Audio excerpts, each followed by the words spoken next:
नशा करना चाहता है, हर आदमी नींद की गोली खाकर सोना चाहता है, हर आदमी मदहोशी में भटक रहा है और उस मदहोशी की जिंदगी से कृष्ण नहीं मिल सकते। केवल अंधकार मिलता है, केवल मृत्यु मिलती है, केवल जीवन की का अवसान हो जाता है, विकृतियां व्याप्त हो जाती हैं। इसलिए जीवन का जो वास्तविक संदर्भ है, जीवन की जो वास्तविक पूर्णता है, वो है जागा हुआ जीवन। आप 100 साल के जीवन की बात छोड़ दीजिए, हम 2.5 घंटा कथा में बैठते हैं, 2.5 घंटा में कितनी देर हम सावधान बैठे।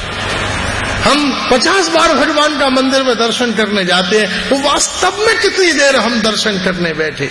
इसको देखा, उसको देखा, वहां देखा, ये देखा, वास्तव में श्री कृष्ण का कितना स्वरूप दिखा, श्री कृष्ण का कितना आनंद दिखा, रस दिखा। उसकी मस्ती में चले आए, उसकी मस्ती में चले आए। न दूरी पता चले, न स्थिति पता चले, न गर्मी पता चले, न सर्दी पता चले। भक्तों का तो स्वभाव ही ऐसा है कि वो गर्मी में ठंडे हो जाते हैं और ठंड में गर्म हो जाते हैं। जब बहुत ठंड पड़ती है तो वो ऊष्मा का अनुभव करते हैं कि भाई बहुत गर्मी है, और जब गर्मी हो जाती है तब वो ठंड का अनुभव करते हैं, शीत का अनुभव करते हैं। उनके जीवन का ताप ही उस तदरस माधुरी में है।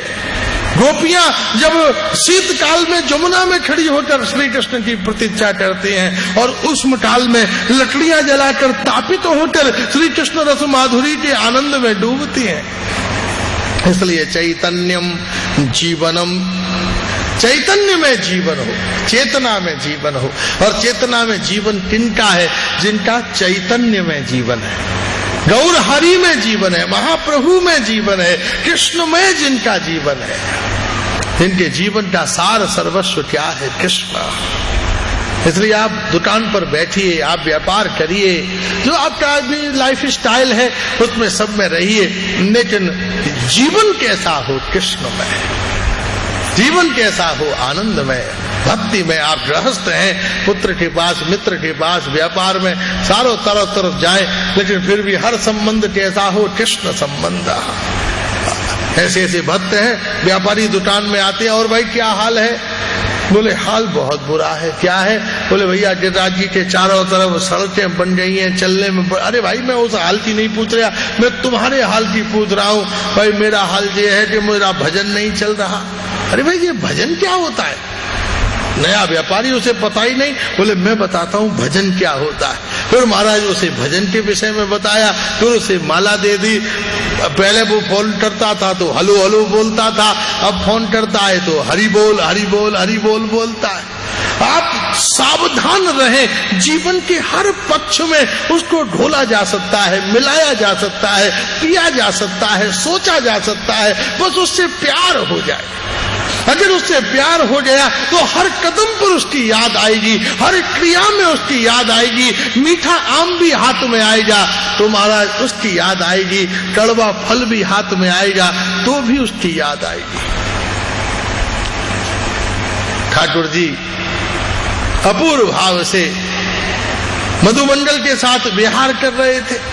उसी समय भगवान ने कहा कि भैया मधुमंडल, सबरे ग्वाल बाल घूमते घूमते दूर चले गए। भगवान ने कहा मधुमंडल भूख लगी है। अच्छा, वो पेड़ था, पेड़ पर एक ही फल लगा हुआ था। मधुमंडल ने वो फल तोड़ लिया और वो फल तोड़कर और महाराज दबा के उसको तोड़ा। कृष्ण आधा आधा कर ले, आधा तुम्हारा आधा मेरा, और तोड़कर उसको आधा आधा कर लिया, आधा आधा हो गया। फिर मधुमंडल बोला कृष्ण तुम्हें मालूम है मैं ब्राह्मण हूँ, और तुमने ही वेदों में ये निर्देश दिया है कि भैया अग्रे ब्राह्मणम दिव्या, पहले ब्राह्मण को देना चाहिए, तो पहले मैं खा लूं फिर तुम खाना। भगवान बोले जी सही, खा ले, आधा आधा तो हो ही गया, पहले तुम खा लो फिर बाद में मैं खा लूंगा। मधुमंडल ने वो आधा फल खा लिया, बड़े चाप से आंखें मटकाता हुआ। फिर ठाकुर जी से बोला तुमको मालूम है कि जब हम कुछ खाएं और सामने ब्राह्मण हो तो भी आधा दे देना चाहिए, तो तुम्हारा जो आधा है उसमें से भी आधा देना तुम्हारा धर्म है।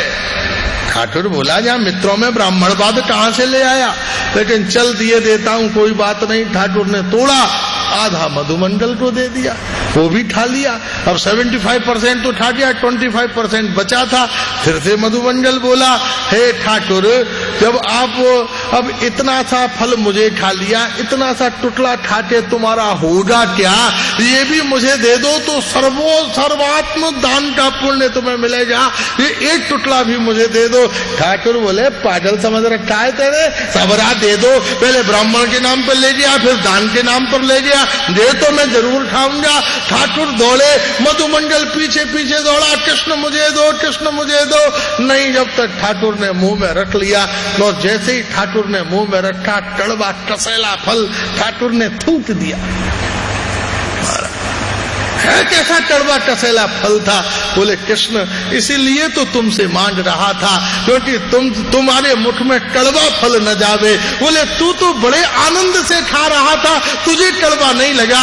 बोले, मैं इसका आनंद ले रहा था कि ये कड़वाहट तुम्हारे मुंह में न गई। मैं इसका आनंद ले रहा था, मैं इसका रस ले रहा था। जब तुम असुविधा में हो तो इस बात का रस लो कि हम असुविधा में पड़कर भी दूसरों को सुविधा दे रहे हैं, हम भूखे रहकर भी दूसरों को भोजन कर रहे हैं, दे रहे हैं, हम किसी भी स्थिति में होने पर भी दूसरे को आनंद दे रहे हैं, सेवा कर रहे हैं। इन वैष्णवों के श्रम की कोई सीमा थोड़ी ना है। ये अपनी नींद को, अपने परिवार को, अपने सुख सुविधाओं को छोड़कर अहोरात्रि पर 12-12 बजे तक जागते हैं, 3 बजे फिर ठाकुर जी की सेवा में चले जाते हैं। कीर्तनिया परिश्रम जाने गौरा राय। कीर्तनिया का जो परिश्रम है वो केवल गौरा राय ही जान सुनते हैं। इसलिए जीवन में सुख हो, दुख हो, गर्मी हो, सर्दी हो, किसी प्रकार का व्यवहार हो, वातावरण हो, अपने हृदय को ऐसा बनाइए हम हर हाल में मुस्कुराएं, हम हर हाल में प्रसन्न हो, हम हर हाल में सेवा परायण हो, और हम हर हाल में हरे कृष्ण कृष्ण कृष्ण हरे हरे, हरे राम राम राम हरे हरे। पिछले दिनों में गया था, एक चांस की बात थी, एक भक्त मुझे ले गया बंबई में जसलोट में, उसका बेटा बीमार था, आशीर्वाद दिलाने के लिए। वहां एक मेरे बड़े चिर परिचित पिता महाराज के मित्र थे, वो जसलोट में आए हुए थे और उनके पैर में फोड़ा हो गया, टांग उनकी कट गई और बस थोड़ी देर ऑपरेशन से बाहर आए थे और होश आया ही था, टांग कटी हुई थी। जब मैं उनके पास, मुझे बड़ा संकोच था, ऐसी दशा में साधु दर्शन में करूंगा कहीं संकोच में न पड़ जाए, फिर भी मैंने कहा चलता हूं। मैं गया तो मुझे देख के बड़े प्रसन्न हो गए। आइए गोसाई जी, आइए आइए, आप आ जाए। राधा रमन जी की सुगंध ले आए। हमने कहा, महाराज जी आपकी टांग में ये कट गई, दर्द हो गया? बोले, राधा रमन जी की बड़ी मेरे ऊपर कृपा हो गई। जब मैं जब करने बैठता था तो ये पैर मेरा सो जाता था और मुझे हिला हिला के उठाना पड़ता था। ठाकुर जी ने निकाल बाहर किया, अब न सोवेगा और न मुझे हिलाना पड़ेगा, अब तो मैं डूब के हरे कृष्ण कृष्ण कृष्ण हरे हरे, हरे राम राम राम हरे हरे। बड़ी कृपा हो गई। राधा रमन जी को मेरा धन्यवाद देना, महाप्रभु की बड़ी कृपा हो गई। हमारे पैर में कील भी चुभ जाए तो हम मंदिर जाना छोड़ देते हैं। अरे ठाकुर ने हमारे रास्ते में कांटे बिछा दिए, लेकिन निष्ठा है, विश्वास है, समर्पण उसका है जो हर हाल में उसे याद करता है, और उसका जो प्रसाद मिल जाता है उसी में तृप्त होकर, प्रसन्न होकर, आप्त होकर, दीप्त होकर जीवन के उस संवेदन प्रेम रस को अपने हृदय में संजोए रखता है। आपके हाथ में अमृत का कटोरा हो, महाराज इधर से उधर, उधर से उधर लोड हो, फिर भी आप उसे गिरने नहीं देते। एक बहुत बड़ा हीरे का व्यापारी अभी थोड़े दिन पहले ही जा रहा था, 4 बदमाशों ने छुरियों से उसके ऊपर 40 प्रहार किए, लेकिन उसने बैग नहीं छोड़ा किसी कीमत पर। टुटले टुटले कर दो, ये नहीं ले जाने दूंगा। आंतें निकल आई, आंख निकल आई, हाथ फट गए, नसें टूट गई, लेकिन फिर भी मुस्कुराता हुआ कहता था, महाराज जी एक भी हीरा मैंने नहीं जाने दिया, सब संजोकर पकड़ लिए हैं। मैंने कही, इन बदमाशों से तो तुमने इसे बचा लिया, लेकिन जब काल रूपी आएगा तो तुम उससे कैसे बचाओगे? हमने कहा, भैया हम राधा रमन जी से यही प्रार्थना करते हैं, जिस प्रतिकूलता में तुमने अपनी गोदी में हीरे को बचाया, उससे भी बड़ी प्रतिकूलता में तुम अपने हृदय में कृष्ण प्रेम को बचाए रखना। कितनी भी मुश्किलें आ जाए, प्रतिकूलता आ जाए, शीत की, आवास की, भोजन की, जीवन की कितनी भी प्रतिकूलता आ जाए, आंखें चाहे दिखाना बंद कर दें, कान चाहे सुनाना बंद कर दें, पैर चाहे चलाना बंद कर दें, हाथ चाहे उठाना बंद कर दे, पेट चाहे पचाना बंद कर दे, दांत चाहे चबाना बंद कर दे, गला चाहे निगलना बंद कर दे, और ये रिश्तेदारों की बात छोड़ो, ये शरीर भी हमें धोखा दे जाए, फिर भी मैं कहता हूं कि अपने जीवन में कृष्ण प्रेम को संभाल कर रखा। उस क्षण भी हमारे हृदय से हरे कृष्ण कृष्ण कृष्ण हरे हरे, हरे राम राम राम हरे हरे, ऐसी चैतन्यता जिसके अंदर आ गई है वो चैतन्य चरितामृत का आनंद ले सकता है। ये चैतन्यता, ये वास्तव में जीवन की उस चैतन्यता की प्राप्ति हो, हम इतने जागे हुए हो, हम इतने सावधान हो, हम इतने प्रौढ़ हो जाए, हम इतने समर्पित हो जाए, हम इतने निष्ठावान हो जाए कि वास्तव में हमारा जीवन चाहे कुछ भी हो, लेकिन कृष्ण नाम, कृष्ण भजन, कृष्ण समर्पण, गौर हरि का मंगल चिंतन हमारे स्वभाव से निकलने न पाए। चाहे शरीर छूटे, समाज छूटे, व्यापार छूटे, परिवार छूटे, प्रकृति परिकर पार्षद छूटे, सुख सुविधाएं छूटे, लेकिन हमारे हृदय से हरे कृष्ण कृष्ण कृष्ण हरे हरे, हरे राम राम राम हरे हरे, कृष्ण प्रेम की धारा निर्गलित न होने पाए, हमारा जीवन श्री कृष्ण रस माधुरी से युक्त हो जाए, अवस्थित हो जाए। ऐसी चैतन्यता हमारी बुद्धि में प्रखर हो, ऐसी चैतन्यता हमारे हृदय में आए, ऐसी चैतन्यता का हमारे संकल्प में प्रकाश हो, उसी चैतन्य रस भाव से युक्त होकर कृष्णदास कविराज ने चैतन्य चरितामृत का प्रकाश करने का संकल्प किया। कृष्णदास कविराज की कुटिया कहाँ थी? राधा कुंड और श्याम कुंड के मध्य में, गिरिराज जी की उपत्यका में। गिरिराज गोवर्धन की उत्तुंग भाव स्थिति, जिनको गिरिराज को नटमणि के ऊपर श्री कृष्ण ने धारण करके रखा था। अपूर्व भाव से गिरिराज कितने हल्के हैं, भगवान ने यह लीला गिरिराज लीला के निमित्त से प्रदान की थी। इंद्र भी क्यों न हो, ऐश्वर्य की पराकाष्ठा कौन है? इंद्र। भगवान ने कहा प्रेम के द्वार पर तुम ऐश्वर्य की पराकाष्ठा इंद्र का परित्याग करना, लेकिन प्रेम की मूर्ति गिरिराज गोवर्धन का कभी परित्याग न करना। गिरिराज गोवर्धन की पूर्णता और राधा कुंड और श्याम कुंड का विलास। एक दिन श्री कृष्ण धेनु चरण के लिए जा रहे थे और उन्होंने धेनु के रूप में आए हुए एक असुर का वध कर दिया। वो गैया बनकर और भगवान की गैयाओं के झुंड में मिल गया, ऊंचा ऊंचा उछलने लगा, पूंछ अपनी मोड़ ली, सींग अपनी तान ली, गाय इधर भागने लगी, वृषभ इधर भागने लगे, सब दौड़ने लगे, किसी के नियंत्रण में नहीं आता। महाराज श्री रामा पूछता था मधुमंगल, ये तेरी गैया है? बोले मेरी तो नहीं है। तो कृष्ण तेरी है? बोले मेरी तो नहीं है। सुबल तेरी है? बोले मेरी तो नहीं है। बरूथत तेरी है? मेरी तो नहीं है। उसने कहा कृष्ण ये तो किसी की नहीं है।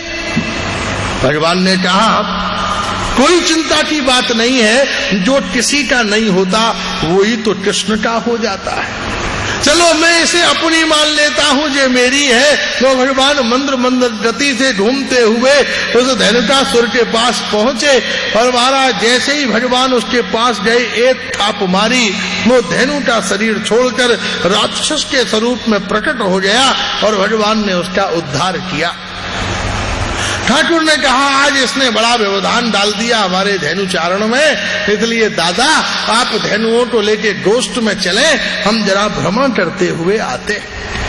दादा भ्रमण धेनु लेकर गोष्ठ में चल दिए और ठाकुर जी चले।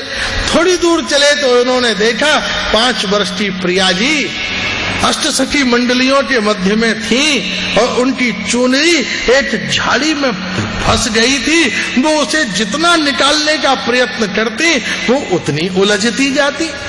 उसी समय ठाकुर मुस्कुराते हुए जा पहुंचे, बोले प्रिया जी हम आपकी चुनरी छुड़ा दें, उलझे हुओं को सुलझा देना में हम बड़े पारंगत हैं, हम बड़े निपुण हैं।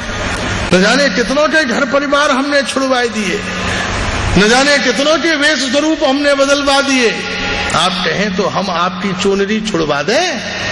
प्रिया जी ने कहा नहीं, तुम स्पर्श नहीं करना, तुम अस्पृश्य हो, तुम स्पर्श के योग्य नहीं हो। क्यों? बोले अभी अभी तुम अधर्म करके आए हो। अरे राम राम, मेरे द्वारा तो धर्म रक्षित होता है, पोषित होता है, संचालित और प्रकाशित होता है। बोले अभी अभी तुम धेनु के ऊपर अत्याचार करके आए हो। अरे प्रिया जी, वो धेनु नहीं थी, वो तो राक्षस था, वो रूप बनाकर आ गया था। बोले जो भी था, जब तुमने उसके ऊपर थाप मारी तब तो वो धेनु थी। थोड़ी देर इंतजार कर लेते, पहले राक्षस बना देते फिर मारते। तुमने धेनु रूप में उसके ऊपर प्रहार किया, वो राक्षस था, ये तो हम भी जानते हैं, लेकिन उसका स्वरूप तो धेनु था जब तुमने उस पर आक्रमण किया। हम तुम्हारा स्पर्श नहीं करते, जाओ यहां से, चलो, तुम अस्पृश्य हो गए, स्पर्श योग्य नहीं हो। भगवान ने कहा प्रिया जी, आप कह रही हो तो तर्क वितर्क की तो कोई संभावना नहीं है। अब आप ही उपाय भी बता दो कि मैं पवित्र कैसे हो सकता हूं। यदि मैं अपवित्र हो गया हूं तो मेरी पवित्रता का उपाय क्या है? बोले तुम्हारी पवित्रता का एक ही उपाय है कि तुम चारों धाम जाओ, सातों पुरी जाओ, सातों समुद्रों में स्नान करो, सब जगह भ्रमण करके, तीर्थ करके, सत्संग करके, सब संतों से मिलके, दर्शन करके, भक्तों के पास आके जब वापस आओ तब तुम पवित्र होगे। ठाकुर जी बोले प्रिया जी, मैं 4 घंटे को गैया चराने जाता हूं तो मेरी मैया पागल हो जाती है। 4 बार जंगल में पहुंचती है, 200 बार अट्टालिका पे चढ़ती है, कृष्ण आए कृष्ण आए। जरा कहीं से घंटी की आवाज बज जाए, दौड़ पड़ती है, कृष्ण आ गए, गैयाओं ने घंटी बजा दी है। और मैं चला जाऊंगा तीर्थ यात्रा पे तो मेरी मैया तो मेरे विरह में मर जाएगी। इसलिए प्रिया जी, ये तो संभव नहीं है कि मैं चारों धाम सातों पुरी की तीर्थ यात्रा पर जाऊं, लेकिन यदि आप अनुमति दें तो मैं चारों धाम, सातों समुद्र, सातों पुरी सबको यहीं बुला लूं। प्रिया जी बोले भैया, तुम्हारे पिताजी के नौकर हो तो बुला लो, हमें क्या आपत्ति है। बोले मैं अभी बुलाए लेता हूं।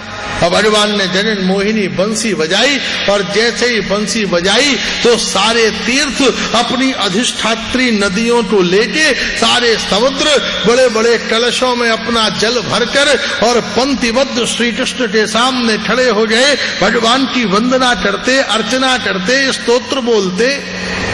सारी गोपियां प्रिया जी देखने लगी, भैया कृष्ण तुम बड़े प्रभावशाली हो, वो तो बड़े नाजुक कोमल से, लेकिन कभी गिरिराज उठा लेते हो, कभी सबरे तीर्थों को बुला लेते हो। भगवान ने कहा प्रिया जी, आपके कहने से मैंने इन तीर्थों को, पुरियों को बुला तो लिया है, लेकिन सत्य ये है कि मुझे कृष्ण को पवित्र करना इनकी सामर्थ्य नहीं है।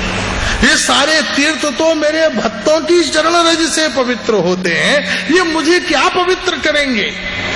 तो अगर आप आज्ञा दो तो मैं अपनी पवित्रता का स्वयं उपाय बताऊं। बोले बताओ क्या उपाय है। बोले प्रिया जी, आप ऊपर बैठो, ये सारे तीर्थ आपके चरणों में बैठेंगे, ये सारी नदियां और समुद्र अपना जल आपके मस्तक पर डालेंगे, और आपके श्रीअंग से होकर आपके चरणों से जब वो धारा बहेगी तो मैं कृष्ण वहां बैठ जाऊंगा। मैं नदियों के जल से पवित्र नहीं हो सकता, आपके चरणामृत स्नान से पवित्र हो सकता हूँ। प्रिया जी बड़ी मुस्कुरा उठी, क्योंकि रसिक शेखर है ना, हर बात को रसपूर्ण बना लेना, हर बात को आनंदपूर्ण बना लेना इनका स्वभाव है। एक आदमी है जो हर बात को कलहपूर्ण बना लेता है, छोटी से छोटी बात को इनलार्ज कर लेता है। एक व्यक्ति है जो बड़ी से बड़ी बात को भी यूं निकाल देता है, हर बात में मुस्कुरा देता है, हर बात में प्रसन्न हो जाता है। और कृष्ण ऐसे ही है।